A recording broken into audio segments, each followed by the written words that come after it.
Pension వస్తుందా? Pension వస్తుంది 2000. 4000 ఇస్తా అన్నాడు కదా రేవంత్ రెడ్డి. 4000 ఇస్తలేడు, ఏమి ఇస్తలేడు. ఏ కన్నా పైసలు కూడా ఎక్కువ లేదు. ఇప్పుడు కాంగ్రెస్ పార్టీ పరిపాలన బాగుందా, బీఆర్ఎస్ పార్టీ పరిపాలన బాగుందా? మా పార్టీ బాగుండదు తెలంగాణ. ఈ పార్టీ ఏం బాగా ఇగో గింత అప్పటి సంధి చూస్తా.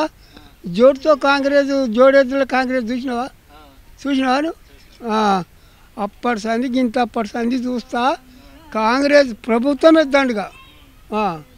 ఇప్పుడు 4000 పింఛన్ ఇస్తా అన్నాడు, మహిళలకి 2500 ఇస్తా అన్నాడు, ఇవన్నీ ఇస్తా అన్నాడు. ఆయన ఎవ్వరు ఇయ్యరు దండుగా.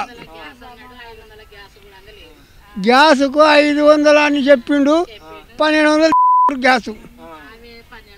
అవే 1200 ఇస్తున్నాం. మరి ఏడికెళ్ళి వస్తా 500 ఏడికెళ్ళి ఇస్తున్నాడు ఆయన. మేము గరీబ్ వాళ్ళం, కాలు లేదు, చూసిపోయి రాసుకపోయిండు కూడా ఆ బస్సులా. మరి వచ్చి చెప్పొచ్చుగా, ఇవ్వచ్చు కదా పింఛన్, ఇవ్వలేదు. ఎవరికి చెప్పుకుంటాం మేము? కేసీఆర్ కట్టేసినవే ఆయన ఇచ్చిండు. ఇప్పుడు మీకు వస్తుందా? మహిళలకు 2500 ఇస్తా అన్నాడు, వస్తుందా? మహిళలు లేవి, అవి లేవు. ఫ్రీ గ్యాస్ అన్నాడు, అవన్నీ ఇస్తా అన్నాడు కదా. ఫ్రీ గ్యాస్ అన్నాడు కానీ అవి 500 అన్నాడు కానీ 500 గ్యాస్ లేదు, ఏం లేదు. అవే 1200 తీసుకుంటున్నారు. అవి మిగతా పైసలు అకౌంట్లో బతుకమ్మ ఇందిరమ్మ చీరలు వచ్చినాయి. ఇయ్యలే. ఆయన ఎక్కిందంటే చీరలు ఇయ్యాలి. అప్పుడు కేసీఆర్ ఉన్నప్పుడు ఇచ్చేది. ఇంకా ఈయన వచ్చిందంటే ఇక చీరలు లేవి. ఇక చేసి ఇంకా అన్నీ మంచోళ్ళే ఉంటారు. చేస్తే అంత మంచోడే, చేయకపోతే చెడ్డోడే. చేస్తే అందరు మంచోళ్ళే. నువ్వు చెప్పమ్మా, ఇద్దరు పరిపాలనలో ఎవరి పరిపాలన మంచిగుంది? కేసీఆర్ది మంచిగుందా, రేవంత్ రెడ్డిది మంచిగుందా? ఏమ్మా కేసీఆర్ అంటే ఇంతలో అంతలో చేసిండు ఆయన, అన్యాయం అనొద్దు. కానీ ఈయన వచ్చి ఏం చేసిండు? వేస్ట్గా ఏం లేదు, దండుగా. గరీబ్ వాళ్ళకి ఇంత సాయం కావాలి కదా, చేతగాని వాళ్ళకి. ముసలోడు కాళ్ళు లేనోడు పోయి అడుకొస్తే తింటున్నాం బిడ్డ. ఎవరుని మాకేం లాభం? అదే 2000 పింఛన్ వస్తుంది, అట్లా దీన్ని బతకాలనా మేము?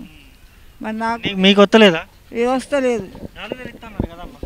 లేనా ఎవరిస్తలేరు, మా పేరే లేకుంటే ఎవరిస్తారు చెప్పు? ఏదో ముసలోడికి వస్తుంది కదా అని అడుకొచ్చుకొని బతుకుతుండు మా ముసలోడిని. ఒక ధర్మరాజు తెచ్చి బండి ఇచ్చిపోయిండు, దీని మీద పోయి అడుకొచ్చుకొని ఒకసారి. ఇప్పుడు జూబ్లీ హిల్స్లో ఎలక్షన్స్ వస్తూ ఉన్నాయి.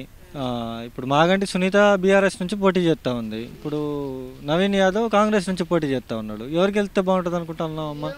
ఏమోనైనా వీళ్ళు పెద్ద పెద్దోళ్ళు, మాకేమో తెలియదు కదా బిడ్డ, మేము ఆడుకొని తినేటోళ్ళు. అంటే ఎవరికి పసంద్ అయితే ఆ దానికి వేస్తారు. ఓటు వీళ్ళకి వేస్తామని గట్టిగా చెప్పం. ఎవరైనా చెప్పరు, నీవైనా చెప్పవు, నేనైనా చెప్పారు. మనకు ఇష్టం వచ్చిన వాళ్ళకి వేస్తాం అంతే. మొన్న కూడా వచ్చిండ్రు, అదే చెప్పిన, ఇష్టం వచ్చిన వాళ్ళకి వేస్తాం. వాళ్ళకి వేస్తాం, వీళ్ళకి వేస్తామని ముందు చెప్పకూడదు, తప్పు అది.